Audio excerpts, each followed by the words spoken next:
Bonjour mes délicieux co-créateurs, c'est Lilou, je suis à Toulouse et voilà, on s'est rencontrés hier, Johan. J'ai eu son livre entre les mains qui s'appelle Oasis de lumière, qui n'est pas encore sorti, mais enfin qui sortira en novembre au Québec et en février 2019, on parle là, en France, aux éditions Ariane, et c'est une très bonne chose, c'est quand même assez fantastique. C'est ton premier livre là, comme ça, direct édité chez Ariane? Tout à fait, voilà, c'est le premier, il y en aura d'autres. Ouais. Je suis en train d'écrire un autre livre sur l'alimentation solaire. Ouais. Ça me passionne beaucoup sur tout ce qui est alimentation et transmutation cellulaire. Ah ouais. Ouais, alors là, cette fois-ci, ouais, c'est important. Tu reçois toute cette information en channeling. Tu es canal, on peut dire. Depuis l'âge de 21 ans, tu t'es intéressé à pas mal de ces techniques. Et un jour, tu as commencé à canaliser comme ça? Tout à fait, c'est venu naturellement au gré de mon développement personnel, le stage de formation, mais toujours en aspect aussi avec l'énergétique. Et puis Saint-Germain est venu. Alors je cherchais aussi à rentrer en connexion avec les guides et c'est vraiment Saint-Germain qui est venu spécifiquement. J'ai d'autres maîtres qui gravitaient aussi autour de moi comme Jésus ou Babaji. C'est un enseignant de yoga et un maître réalisé de yoga. Et tous ces maîtres, ils m'ont aidé en fait en fonction de leur spécificité, de leur rayon, de leurs compétences, on pourrait dire, à transmettre des informations sur la création de ces communautés. Ouais. Sur tout ce qui va concerner le domaine des enfants, de l'agriculture, du corps. Parce qui est en pleine mutation, c'est ce que tu nous expliques là, parce que bon, ça s'appelle Oasis de lumière, le plan de la nouvelle Terre, sera le même titre en... Tout à fait, oui, tout à fait le même titre. Et donc, c'est quand même, tu nous parles de tous ces changements de 5e dimension. Alors, moi, j'en ai entendu pas mal parler dans toutes les personnes que j'ai interviewées. Tu vois qu'il y avait en effet ces changements de 3e à 4e à 5e. On se demande concrètement quand est-ce que ça va être fait. Est-ce que tout le monde y va ou pas? Quelle est ta vision globale de tout ça, en fait? Oui, alors... Ce que tu as reçu. Alors, ce que j'ai reçu, c'est vrai qu'on pourrait en parler longuement, mais on va essayer de synthétiser, surtout pour vous. Effectivement, pour moi, en tout cas dans le sens dans lequel j'œuvre et les maîtres me poussent en ce sens, c'est vraiment que cette ascension, elle ait lieu pour le plus grand nombre. La masse. Alors, elle ne va pas se passer du jour au lendemain, en une semaine pour toute la masse de l'humanité, ça peut prendre plusieurs siècles. En revanche, tous les artisans de lumière que vous êtes, que tu es, que je suis, en tout cas j'espère, mais on peut la mettre en place ici et maintenant, à travers justement un nouveau mode de vie. Bon, déjà, Gandhi a dit « Soyez le changement que vous souhaitez voir dans le monde ». Donc déjà, ça passe par nous. La 5e dimension, si on a envie qu'elle se réalise, c'est à nous de la mettre en œuvre. Ensuite, par rapport à ce livre, ce qui m'a été proposé par les maîtres, et c'est aussi le projet qui est soutenu par les éditions Ariane, c'est ce qui m'a poussé à écrire ce livre, parce que les éditions Ariane, sur leur site internet, j'avais vu ça, ils souhaitaient mettre à contribution leurs auteurs pour parler des OS de lumière. Alors je m'étais dit, je ne suis pas auteur. Spécifiquement, ils appelaient ça comme ça? Oui, c'était îlot de lumière, parce qu'il y a aussi Rosanna Narducci qui en parle dans ses livres. Et je m'étais dit, je ne suis pas auteur, par contre j'ai envie de parler de ce projet, et pourquoi pas d'être édité chez eux. Ouais. Et justement, ces communautés, elles vont implanter, en tout cas favoriser l'émergence de la société de 5e dimension sur Terre. D'accord. C'est-à-dire une nouvelle façon d'être, nous individuellement, mais de se comporter collectivement entre nous, un nouveau rapport à la Terre, à la nature, tous les domaines de vie. Et on est d'accord que ça a déjà commencé? Ça a déjà commencé, voilà. On est déjà en chemin, il y a beaucoup de communautés qui voient le jour en France, dans le monde entier. En France, on a le mouvement de Pierre Rabhi. Alors ça, c'est vraiment un mouvement qui est super et qui aide beaucoup la société, on peut pas le cacher. Et là on parle encore d'un autre niveau, si vous voulez, dans le sens où dans les oasis de lumière ou îlots de lumière, on les appelle comme vous le souhaitez, c'est vraiment les lois spirituelles qui sont la base, le fondement de... C'est-à-dire qu'ils sont régis par les lois universelles. Voilà, si une communauté, même si nous individuellement on ne respecte pas les lois spirituelles, il va y avoir une séparation avec la source et boum balaboum. Ça tient plus. Ça tient plus. D'où les frictions dans le collectif, c'est-à-dire qu'au début tout est rose, okay, on a envie de vivre dans la nature, de faire de la permaculture, les animaux, tout va bien. Et puis au fur et à mesure, hop, une petite tension, on n'est pas d'accord sur qu'est-ce qu'on va installer dans le lieu ici, sur les emplacements, plein de choses. Et tout simplement, ça arrive parce que individuellement ou collectivement, on n'est pas relié à la source, au je suis, aux aides de lumière. Et parce que si on n'a pas suivi notre guidance, parce que tu parles aussi beaucoup de ça, de suivre son cœur, son intuition, et que c'est le terrain qui nous choisit, où il y a des terrains, il y a des endroits spécifiques. Donc peut-être qu'on n'était pas dans cette frame of mind, comme on dit en anglais. On n'était peut-être pas dans cet état d'esprit à ce moment-là. Voilà, tout à fait. Il faut être, c'est important dans la nouvelle terre d'être en lien avec notre cœur christique et les êtres de lumière. Par exemple, si on va sur un terrain et si on souhaite créer une communauté de lumière, communauté ou, je me permets d'ajouter, pas seulement communauté, ça peut être aussi un centre. Oui, ou un centre de lumière. Le terme oasis de lumière reprend en fait tous les projets qui contribuent à implanter la nouvelle terre. Donc ça peut être une communauté, un centre, même à titre individuel, vous avez un cabinet, même ce que tu fais toi Lilou, c'est déjà implanter l'énergie. Un petit oasis de lumière ambulant. Voilà, exactement. Nomade. Je ne l'ai pas inclus dans le livre, mais c'est pas mal. Dans le tome 2, je vais l'inclure. Je penserai à toi. Mais voilà, tout ce qui est important, c'est de suivre les lois spirituelles et pour ça, le chemin, il commence par créer son oasis à l'intérieur. Tant qu'on n'a pas accédé à son oasis à l'intérieur et qu'on essaie de se projeter dans le monde extérieur pour créer son oasis avec les autres et tout. En poussant, en forçant. Ouais. Parce qu'on a ce besoin intérieur de vivre autrement. Ouais. Mais en même temps, on n'est pas encore tout à fait prêt. Donc c'est vraiment la préparation intérieure qui compte. Comment savoir quand on est prêt alors que c'est quand même important ça. Tant qu'on sait qu'on n'est pas prêt, on ne l'est pas. Parce que à l'intérieur de nous, on sait dans notre cœur si on l'est ou pas. Donc tant qu'on a... Bon, des fois... On a l'impression des fois, tu vois. On a l'impression parce qu'on touche de plus en plus ce Graal intérieur. On y approche. Mais voilà, l'important c'est de commencer par cette connexion intérieure et ensuite après d'obéir aux lois collectives, alors aux lois universelles de vie. J'ai envie, si tu veux, de partager un peu plus sur les oasis de lumière, comment au niveau des chakras.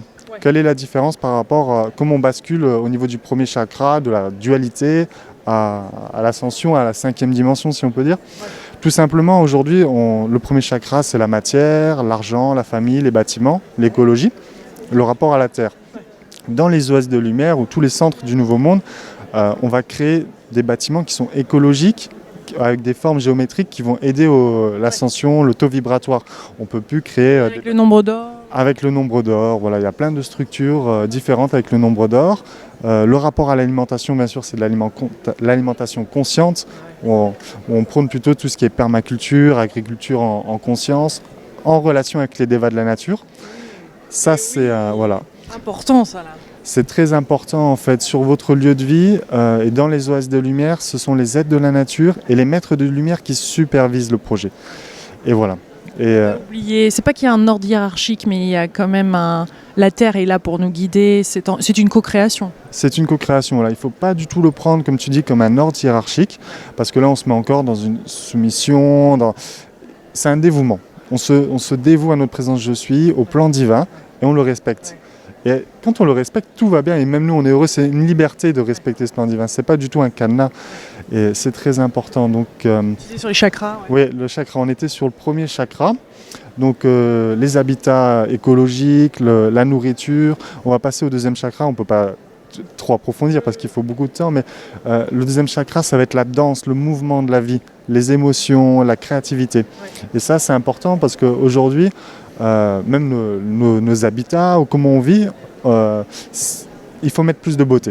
Ouais. C'est vraiment les habitats et même les lieux de vie, ils doivent devenir magnifiques, merveilleux, beaux, inclure de la beauté, des mosaïques. Je pense à une communauté au nord de l'Italie qui s'appelle Damanhur. Mm-hmm. Les grottes intérieures dans leur communauté qu'ils ont, ils sont classés comme 8e merveille du monde, 7e ou 8e, je ne sais plus exactement. Donc c'est une communauté de vie spirituelle. C'est de l'art, ouais. L'art aussi est en train de se transformer, c'est ce que tu veux dire, notre rapport à la beauté. Le rapport à la beauté, alors ça peut être avec les bâtiments, ça peut être aussi avec la permaculture, parce qu'on voit que dans la permaculture, il y a des mandalas, des super mandalas, et ça élève le taux vibratoire du lieu. C'est mettre de la beauté et surtout de danser. Mes guides me disent souvent, ils me l'ont répété, Johan, si c'est trop dense, alors danse. Voilà, pour se sortir de la densité de la 3e dimension, il faut simplement reconnecter à notre dauphin intérieur, celui qui danse, qui sait se mouvoir. Et ça, c'est chouette, c'est un bon conseil. C'est la langue des oiseaux. Si c'est trop dense, alors danse. Ouais. Voilà. On passe au 3e chakra. Ouais. D'accord. En plus, là, ils sont tous ici, les chakras, c'est magnifique. Je veux dire, il y a le soleil qui arrive sur toi, là. Tu vas être bientôt inondé de soleil et de lumière. Il va venir, merci. Le troisième chakra, c'est le pouvoir solaire. Alors, dans la dualité, on confond, c'est un peu lié à l'ego, c'est-à-dire je veux imposer, forcer mes décisions, mon point de vue, alors que dans l'aspect solaire christique, c'est-à-dire qu'il est au service du bien commun, et c'est le rayonnement, mais qui met au niveau au service du cœur, c'est-à-dire, voilà. Donc, dans les oasis de lumière, quand on met ce troisième chakra au service du bien commun, il y a les jeux psychologiques qui sont transmutés. C'est-à-dire, c'est la différence avec des projets de travail, de collaboration qui aboutissent pas parce qu'il y a de l'inconscient, de jeux psychologiques, de manipulation, de jeux pervers, parents, mères, enfants, toutes ces projections et ces transferts. Et ça, c'est très important parce que tant que dans notre inconscient, on n'a pas transmuté tous nos programmes qui nous empêchent de vivre sereinement avec l'autre, on tente de le manipuler inconsciemment, etc. Le collectif, il va y avoir une énergie derrière, voilà, on est bien, on vit dans la nature. Il y a quelque chose qui ne va pas avec l'autre, on ne se sent pas bien au final. Si on ne se sent pas bien avec les autres, c'est difficile de vivre ensemble. Voilà, tout simplement. Donc, s'individualiser, individualiser son être de lumière, sa présence je suis, mais dans le rayonnement christique, tout simplement. C'est-à-dire qu'on peut s'individualiser, s'incarner, c'est pas forcément se déconnecter de la lumière. On peut être incarné, rayonner, tout en étant connecté à la lumière divine. Et ça, c'est important. Les équilibres. Voilà, c'est entre l'esprit et la matière, entre l'individuel et le collectif. Et ensuite, on passe au chakra du cœur. Et là, c'est l'ouverture. Bon, c'est certainement peut-être le chakra le plus important, mais c'est ce qui est la base aussi, le fondement de ces oasis. C'est le partage, la fraternité, l'amour inconditionnel. Pour l'être humain, mais aussi pour la nature, les arbres, les minéraux, l'eau et toutes les dimensions, être en amour avec tout ce qui est. Le monde invisible qui est là. Le monde invisible, voilà. Parce que là, on parlera tout à l'heure à quel point ces structures viennent sur un autre plan et on est en train de s'incarner dans la matière. C'est ça. Comme tu dis, elles viennent d'un autre plan. On a fait les 3 chakras de base assez rapidement. Et là, on va basculer sur le monde de l'esprit, le monde spirituel. Bon, on passe d'abord par le 5e chakra qui est issu de la communication. Donc, la communication bienveillante, même quand il y a des conflits, des tensions. C'est-à-dire qu'une oasis de lumière, vous pouvez être amené à créer des projets. On est tous en chemin. Il peut y avoir des tensions même dans le début ou à certaines parties du projet. Ça ne veut pas dire que s'il va capoter, il faut les transmuter. Voilà, tout simplement. C'est normal, on ne va pas être tout de suite direct, prêt et des seins et rayonner, être dans l'amour à 100% tout le temps, on est d'accord, peut-être qu'il y en a qui sont capables. En tout cas, moi, individuellement, on traverse des choses. Et voilà, je sais qu'avec ma compagne, on fonde une petite oasis près de Bugarach. On vit des transmutations. On est en couple, il y a des amis, il y a plein de choses. On vit des transmutations, mais l'importance de la communication bienveillante, fluide, ça c'est important parce que les mots, ils ont un point important quand même. Communication avec les autres, mais communication avec soi. Voilà. Ça c'est important aussi parce que le 5e chakra, c'est aussi la communication avec son être intérieur. Là, très important, là il y a beaucoup de travail. Ouais. Il y a beaucoup de travail et les maîtres en fait nous invitent à prendre du temps pour soi chaque jour. C'est-à-dire qu'on est dans l'action.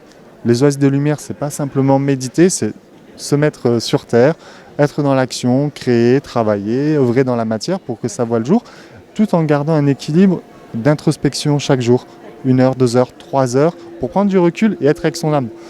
Parce que quand on parle ensemble, ok, là on est sur la même longueur d'onde, de cœur à cœur, mais des fois on parle un peu avec les autres, mais c'est sur un peu des choses futiles, et on perd un peu notre temps et tout. On ne parle pas vraiment d'Aman des fois en fait encore. Et se retrouver simplement avec sa connexion à soi, discuter avec son âme, ça c'est important. Mais j'ai l'impression, je fais une petite parenthèse, mais j'ai l'impression des fois, enfin c'est quand même sur le sujet, mais qu'on finit par rencontrer des gens en ce moment qui sont dans ce même élan, et de moins en moins des gens qui justement parlent de choses futiles et qui sont dans la peur. Enfin moi je les rencontre moins en moins, c'est comme si presque on était sur une autre dimension, une autre planète, comme disait Dolores Cannon, comme s'il y avait une planète amour et une planète peur. Tout à fait, tu as pleinement raison, toutes ces futilités du langage, de la conversation, ils se transmutent, hein. On va à l'essentiel, tu as raison, mais je trouve encore, peut-être la vie n'est que le reflet de moi, mais qu'on peut garder encore certaines touches comme ça. Donc je le dis simplement, hein, je le partage. Donc là, on a fait le 5e chakra et on va passer au 6e. Donc c'est la porte de la conscience, des facultés extrasensorielles qui émergent. Et comme tu l'as dit, oula, le soleil, il commence à bien nous éblouir, mais on va rester centré. Le sixième chakra, comme tu l'as dit, c'est les facultés extrasensorielles de communication aussi. Alors, dans les OS de lumière, il y a la télépathie qui émerge. C'est-à-dire que je sais ce que l'autre ressent, pense et communique avec moi. Je ne communique pas simplement avec les mots, mais je communique par télépathie avec son âme aussi. Déjà, et c'est-à-dire que quand moi je vais communiquer avec lui, ou agir avec l'autre, je vais œuvrer pour son âme, pour ce que son âme me dit par télépathie, et pas ce que son être incarné, qui peut être encore lié à sa personnalité, peut me dire. Je me mets au service. Ça, on le fait consciemment ou pas? Oui, quand même, de plus en plus en tout cas. Parce qu'on peut le faire naturellement à un moment. Je suppose au début c'est un peu mécanique. Et après... c'est une faculté qui émerge tout naturellement. Voilà. Communication avec l'autre incarné, mais communication avec les autres formes de vie. Comme on l'a dit, les devas de la nature, par exemple, ils vont nous aider à mettre en place des choses sur le terrain. Je prends un exemple tout simple. À nous guider vers le terrain. On en parlera tout à l'heure. À nous guider vers le terrain. On est guidé vers le terrain. Je vais prendre un exemple concret de reliance avec les devas de la nature. On imagine qu'on a un terrain et qu'on capte l'eau en sous-sol. Déjà, alors, soit on est mécanique, on dit un peu bourrin, ok, je sens qu'il y a de l'eau là, je vais creuser. Bon, voilà, on va capter l'eau, bingo, on tombe sur de l'eau, super, parce qu'on a un peu des ressentis. Mais l'importance dans ce nouveau monde... de sourcier ou... Par exemple, on pourrait très bien le faire, mais l'importance c'est de rentrer en communication avec le gardien des lieux et de lui demander, ok, bon, tu m'indiques s'il y a de l'eau, est-ce que j'ai l'autorisation de la capter ? Ok, j'ai l'autorisation de la capter, mais ensuite, est-ce que je peux la capter toute l'année ? Est-ce qu'il y a une période de l'année où je vais devoir restreindre l'eau que j'extrais, justement parce que je vais mettre en péril les écosystèmes et tout. Donc on n'est pas simplement juste mécanique, à faire des choses... Savoir, mais on est dans cette ouverture de recevoir l'information. De recevoir l'information et d'entrer en communication avec le gardien des lieux. Ça c'est important quand on a un terrain, parce que voilà, ils savent des choses que nous on ne sait pas, ils sont les gardiens des lieux. Alors on pourrait très bien mettre un gardien des lieux pour l'eau, un gardien de l'eau, un gardien de la terre, un gardien des arbres. Le gardien des arbres va nous alerter quand il y a un problème dans la forêt, quand il y a une bactérie. Nous on a la pyrale en ce moment, ça attaque tous les buis, on ne sait pas encore trop comment faire, mais on va connecter le gardien des lieux pour savoir comment on peut œuvrer avec ce papillon qui mange tous les arbres. Bon, c'est des choses qui se présentent à nous et on doit communiquer avec les gardiens des lieux parce qu'ils vont nous proposer des solutions qui sont sages et qui sont bienveillantes. Ce que tu dis dans le livre, ce que tu as reçu en channeling aussi, c'est qu'il y a des... alors j'espère que... Oui, on dirait pas. Ça fait... Mon pauvre, ça va quand même. Et qu'il y a des... On a moins besoin de ces outils extérieurs comme les baguettes de sourcier ou autres, et que plus ça va, plus on sait des ressentis en fait, et qu'on accède réellement à nos vrais, ce que tu viens de dire, nos vrais dons, nos vraies capacités. Peut-être pas dons, c'est peut-être même pas le bon terme. Pourquoi pas dons, c'est les dons du ciel, hein, on peut les appeler comme ça, mais en tout cas nos potentiels qui sont en émergence, donc potentiel de communication, de guérison, de transmutation, ça c'est très très important, c'est ce qui fait aussi toute la magie de l'ouverture à la multidimensionnalité. Parce que moi, ce que je trouve génial aussi, c'est que tu dises qu'il y a ces lieux, on est guidé sur ces lieux. Enfin, quand ça doit se passer, ça se passe. Donc clairement, il y a un timing là aussi. Il y a des structures qui vont s'écrouler. Et d'autres, on va être amené à créer. Là, donc on se met en accord avec la nature, on demande, et ça va se faire naturellement finalement. Et pour des personnes qui sont prêtes à le faire, et les lieux sont déjà énergétiquement chargés. Parce que tu parles aussi de vortex qui vont se déplacer, d'énergie qui vont se déplacer. Le fait d'être aussi ces gardiens-là, qui soient sur ces lieux-là, vont activer certaines choses, mais certains lieux sont déjà actifs en fait, c'est ça.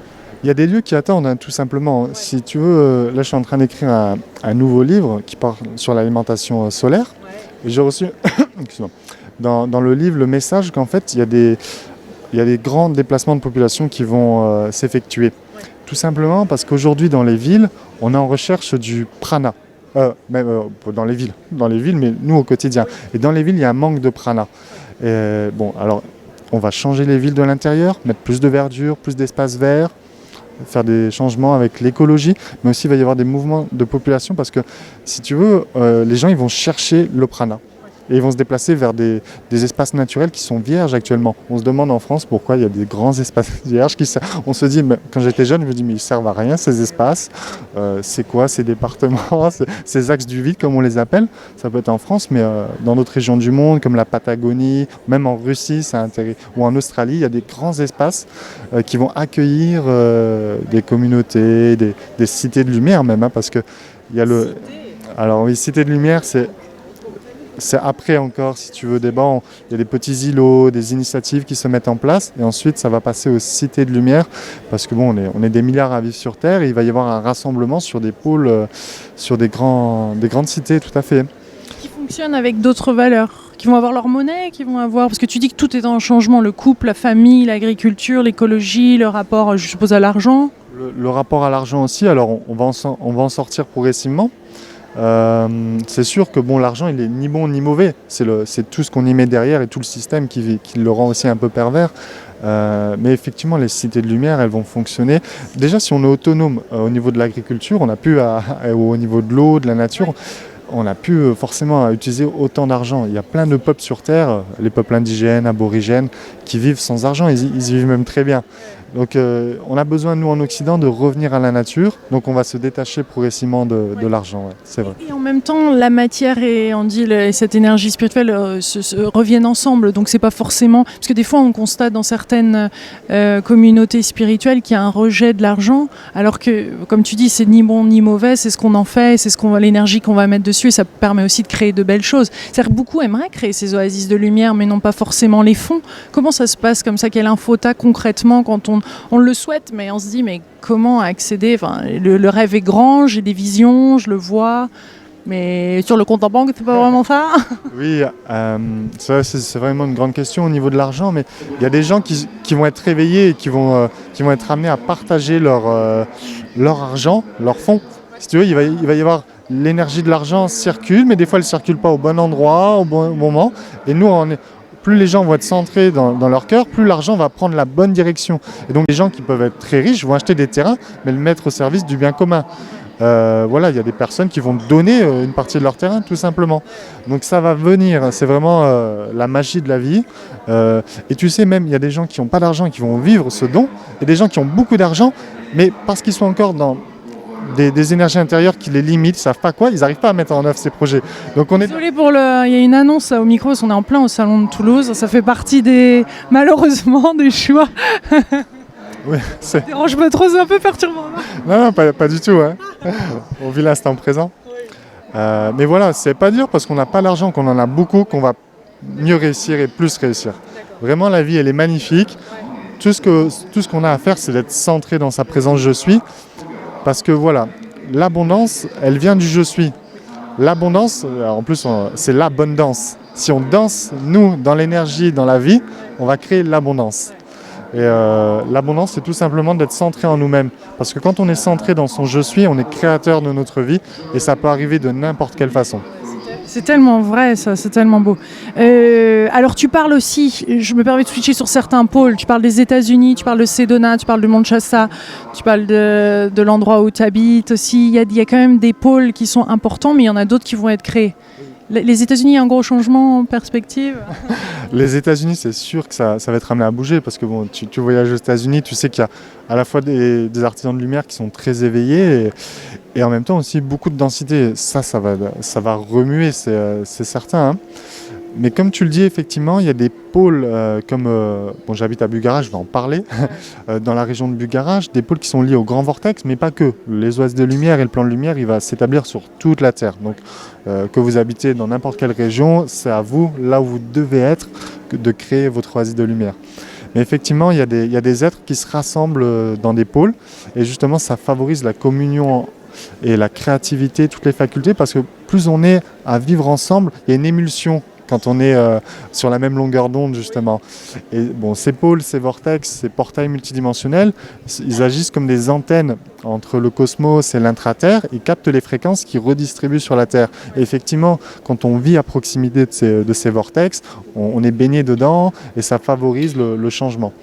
Donc on peut voir d'une certaine façon les oases de lumière et les vortex comme des sphères de lumière qui s'établissent sur la Terre, hein. D'abord petites, concentrées autour d'une montagne, de lacs, et après qui vont s'agrandir. Et vous allez avoir d'autres oases de lumière qui vont être créées dans d'autres régions, qui vont aussi s'agrandir et tout va fusionner. C'est-à-dire que... C'est là où ça crée la cité. Comment ? C'est là où ça crée des cités à un moment. Ça crée la cité, même plus c'est toute la Terre qui devient lumineuse. C'est ça. Donc l'important c'est toutes les places sont bonnes sur Terre. Il va quand même y avoir des changements climatiques importants. D'où la reliance à son je suis. Bon là je vais déborder un peu. Mais Vas-y, déborde, tu me fais toi plaisir aussi. Tu reçois l'info, vas-y. Oui, on se lâche un peu. Mais dans les précédentes civilisations, la Lémurie et l'Atlantide, il y a eu les cataclysmes qu'on connaît un petit peu, mais avant que ces cataclysmes aient lieu, les initiés qui étaient présents dans leur je suis, dans leur cœur, ont été guidés à se déplacer. C'est-à-dire aux États-Unis, en Amérique du Sud, dans des pôles ou même en Égypte, hein, pour les Atlantes, dans des pôles qui restaient vivables, on va dire. Et tout simplement, là, il peut y avoir des changements climatiques, pas forcément aussi difficiles et compliqués qu'à l'époque, mais il faut être présent dans son je suis pour savoir se diriger sur le bon endroit, justement, qui va être sauvegardé, qui va permettre à la vie d'être recréée, ou même pas recréée, mais d'être créée tout simplement, parce que je pense pas, d'après les informations qui viennent, qu'il y aura des grands bouleversements, mais pas forcément aussi... Tu parles des côtes quand même. Tu parles des côtes. Les côtes, bon, c'est sûr qu'avec la montée des eaux, il va y avoir du changement. C'est sûr que le niveau de la mer va s'élever à certains endroits. Donc là aussi, être présent dans son je suis, ok. On a peut-être une mission à faire au bord de la mer, au bord de l'océan, mais ça peut durer 20 ans, et recevoir le message, hop, quitte ce lieu, va t'installer dans un autre endroit, créer quelque chose. Et quand quelque chose bloque, qu'est-ce que tu recommandes ? Parce que des fois, on a l'impression que ça y est, c'est ce lieu-là. Moi, j'ai des amis qui veulent absolument créer ces beaux instituts, et ils sont prêts, et peut-être ils ont les finances, tu vois, mais ça bloque, il y a des choses qui ne fonctionnent pas, mais tout est parfait, hein. Tout est parfait, comme tu le dis, et des fois, il ne faut pas grand-chose pour que le déclic ait lieu. Mais c'est vraiment cette capacité à ressentir les choses, à être connecté à son je suis, l'être du nouveau monde. Il utilise ses facultés de ressenti pour savoir si c'est la bonne place ou pas. Et ça, c'est important de le faire parce que dans les développer ces dons-là, enfin développer ce potentiel-là. Développer son intuition, développer sa connexion au cœur, parce que c'est avec le cœur que tout va se mettre en place. Et après voilà, on le ressent dans nos cellules. Quand on est sur le bon terrain avec les bonnes personnes, il y a une expansion cellulaire. Alors que quand on a de l'énergie. On a de l'énergie, on est nourri parce que c'est bon, c'est positif. Alors qu'au contraire, quand c'est pas bon pour nous, c'est pas la bonne place, si on est attentif, il y a une rétractation, une contraction des cellules. Et c'est important d'être dans cette intuition et cette connexion cellulaire. Se faire bien accompagner sur le plan humain, c'est important aussi de ressentir ses collègues, enfin, je ne sais pas si on peut appeler ça collègues, mais les personnes, l'équipe avec laquelle on va créer tout ça, ou en couple, essentiel. Mais bien sûr, ça passe par l'humain, hein. Ces oasis de lumière, il y a bien sûr la connexion avec les êtres issus de la multidimensionnalité.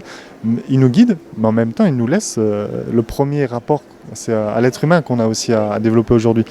Et c'est vraiment devenir un humain solaire aujourd'hui. Ouais. C'est solariser nos cellules pour devenir des frères et des sœurs solaires, tout simplement. Parle-nous en 2 mots juste de ce que tu es en train d'écrire en ce moment, un peu, parce que ça sera bien plus tard, mais juste ce concept de solaire, des êtres solaires. Tu peux nous en dire un peu plus ? Oui, alors ce que j'écris en ce moment, ça est basé sur l'alimentation solaire, parce qu'on vit une mutation de nos cellules. Alors, solaire, j'utilise beaucoup la langue des oiseaux, en fait, c'est l'aspect christique, hein, solaire, le soleil du cœur qui se répand dans toutes nos cellules, mais aussi sol et air. Parce qu'en fait, bien s'incarner dans la matière et aussi sur le plan cosmique. Alors l'alimentation solaire, c'est se nourrir de manière qualitative à travers les végétaux, les fruits, etc. Mais aussi se nourrir des nouvelles particules de lumière qui descendent. Se nourrir, ça ne veut pas dire se nourrir tout de suite que de ça, mais l'intégrer progressivement, le prana, les rayons du soleil, les particules adamantines, cristallines, tout ça, ça va se déployer, s'infuser de plus en plus en nous. Et donc, par exemple, tout simplement, les guides ils nous invitent à remplacer un repas par un repas de prana ou de lumière ou de particules de lumière. bon, voilà. Ça participe à la mutation et ça aide Il y a vraiment. de l'information. Ouais. Dans ces particules, il y a de l'information et pour moi, ces oasis de lumière, dans mon prochain livre, j'ai été guidé pour les appeler les oasis du prana. Parce que ce sont des lieux, pas forcément où les gens sont praniques. Tout ça, c'est un chemin qui va prendre du temps. Chaque chose en son temps, j'ai envie de dire.